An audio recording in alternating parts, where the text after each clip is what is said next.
So good day, no? So karon ang atong buhaton is to understand the three-phase system. As we all know, naaman tay source, no? Source nga three-phase og natay load, no? Source nga three-phase og nasay load nga three-phase. So kani siya either Y or delta.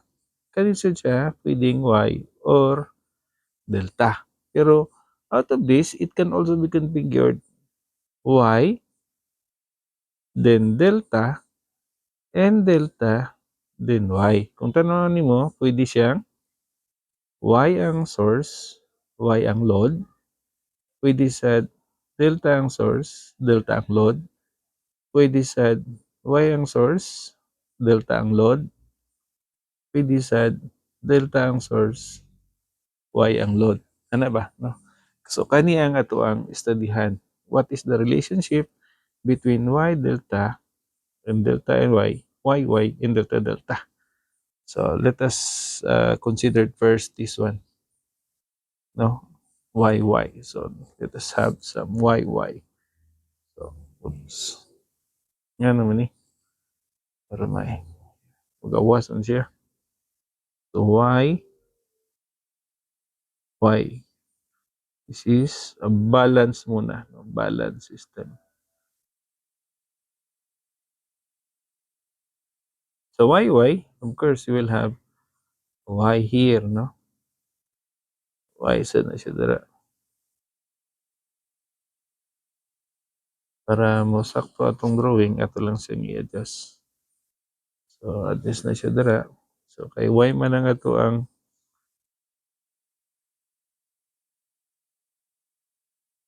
diri siya, no? Y man ang ato ang load. Y sad na siya dira. Nasa siya Y. So, makita nimo Y nga source o Y nga load. Of course, dapat ibutang nato ang ato ang mga nomenclature. So, tawagon nato ning A, B, C, ug sa to nga ang N. So, pwede sa ni siya butangan og N sa to nga, no? The neutral path. That is the neutral path.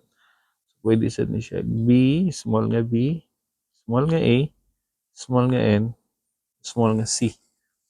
Of course, kung halimbawa ang ingon ani na kay voltage diri kani imong BEN, BBN, BCN.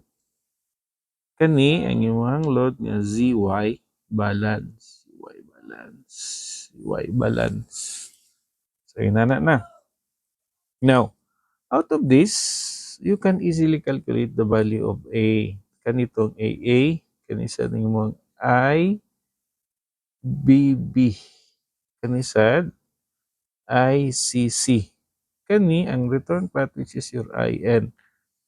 Na siya return. Kung 4-wire system, na siya return. Okay?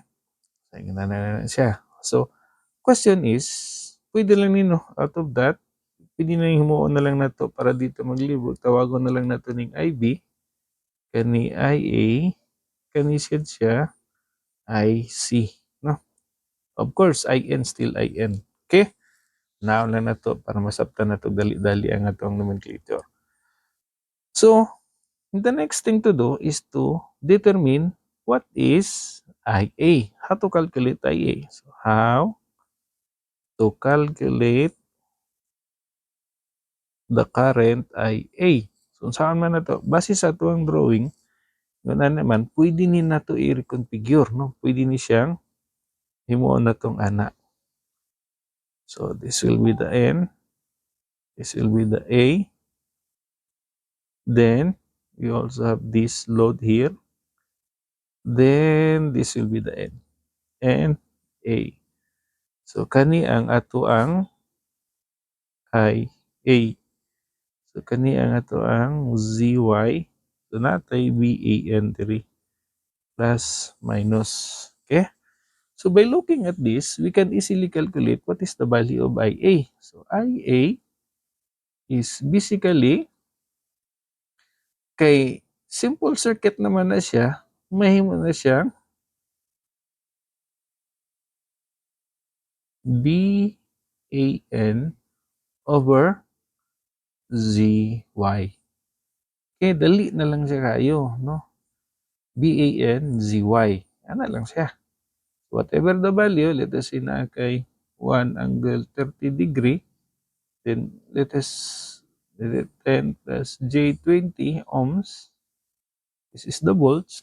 Na siya. Dali na lang. How about IB? So, IB can easily be calculated by using the same principle, no? Kaya lang ako ni. Then, paste na ko diri. Kambyuhan lang na ko nig mga nomenclature. Himuan na ko ning B. Himuan sad na ko ning B, no? Na, so kani, instead of A, mahimo na siyang B. So of course, using the same principle, ang IB is simply equal to BBN. Oops, kambyuhan na ko hindi. Mali pa ko diri. This will be BBN over ZY. Ano lang siya, no? IB is BBN over ZY. Of course, no? Naano mo na siya kurente padulong dara. Okay? So, napabay nakalimtan. Kailang na sa abot IB. So, not IB, IC. Sa man ang IC. IC, the same, no? Same, kopyahan lang na ko ni. Para di na ako magsige og kambyuhan na ko ni og kani, reason na ko ni.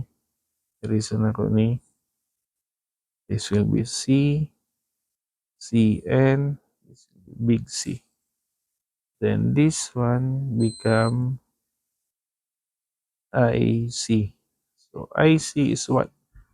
IC is simply BCN over ZY. Okay? Ano lang siya. Ano lang siya kasimple. Kuha. So, let us have another example. It's not an example. Para dili lang tama, no? Okay? Stop.